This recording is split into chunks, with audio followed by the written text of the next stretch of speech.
अगर आपको अचानक सांप ने काट लिया तो आपको क्या करना चाहिए? सबसे पहले फिल्मों की तरह अपने मुंह से जहर को बाहर निकालने की कोशिश न करें। ये बहुत ही स्टूपिड चीज करना, क्योंकि आप अपने मुंह को भी रिस्क पर डाल रहे हैं। वह जो पॉइजन है वह आपके मुंह से भी स्प्रेड हो सकता है। फिर दूसरी चीज, कई लोग क्या करते हैं कि बर्फ लगाना शुरू कर देते हैं। ऐसा भी न करें, ये खतरनाक साबित हो सकते हैं। आज अपने इस वीडियो में हम आपको एक ऐसी जड़ों के बारे में बताएंगे जिसकी महक से साफ दूर भाग जाते हैं। यानी कि अगर आप इस जड़ी बूटी को अपने पास रखेंगे तो सांप आपके पास नहीं आएंगे। दोस्तों, इस जड़ी बूटी का उपयोग सांपों को घर से भगाने के लिए किया जाता है। इसका नाम सर्पगंधा है। इस पौधे को सांपों का दुश्मन माना जाता है। अगर आप इस पौधे को अपने घर में लगाएंगे तो सांप आपके घर के आसपास नहीं आएंगे। इस पौधे की खुशबू ऐसी होती है कि घर के आसपास सांप ही नहीं बल्कि अन्य जहरीले जीव जंतु भी नहीं फटकते। आज भी भारत के गांवों और कस्बों में सैकड़ों लोग लगातार इस प्लांट का लाभ उठा रहे हैं। इस जड़ी बूटी के उपयोग से स्वास्थ्य लाभ भी प्राप्त किया जा सकता है। यह जड़ी बूटी रक्तचाप, अनिद्रा,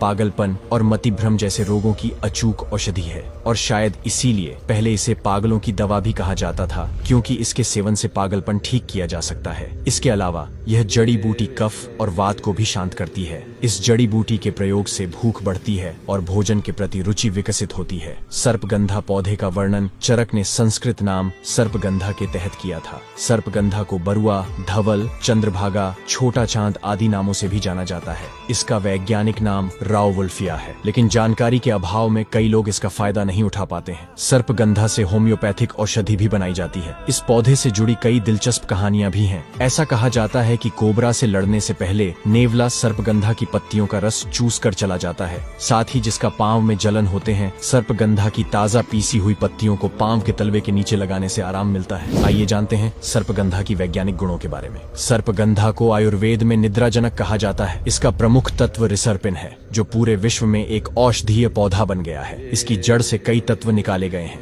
जिनमें क्षाराभ, रिसर्पिन, सरपेंटिन, एजमेलिसिन प्रमुख हैं, जिनका उपयोग उच्च रक्तचाप, अनिद्रा, उन्माद, हिस्टीरिया आदि रोगों को रोकने वाली औषधियों के निर्माण किया जाता है। अब आइए जानते हैं कि यह पौधा अनिद्रा के लिए कैसे काम करता है। सर्पगंधा में सेरोटोनिन पाया जाता है, जिसका काम ब्रेन के सेल के बीच संदेश पहुंचाना है। इससे नींद अच्छी आती है। जब आप सर्पगंधा का सेवन करते हैं तो यह संदेश मस्तिष्क को पहुंचाता है, जिससे अनिद्रा की शिकायत दूर होती है। आसान शब्दों में कहे तो सर्पगंधा में पाया जाना वाला सेरोटोनिन अनिद्रा को दूर भगाता है। अच्छी नींद के लिए 1 से 2 ग्राम सर्पगंधा की जड़ के चूर्ण को पानी के साथ सेवन करें। 2 ग्राम सर्पगंधा की जड़ के चूर्ण में 2 ग्राम खुरासानी अजवायन का चूर्ण और बराबर मात्रा में शक्कर मिला लें। इसे रात को सोने से पहले सामान्य जल के साथ सेवन करने से भी नींद अच्छी आती है। ऐसा माना जाता है कि सर्पगंधा के अर्क का रस पीने से तनाव से निजात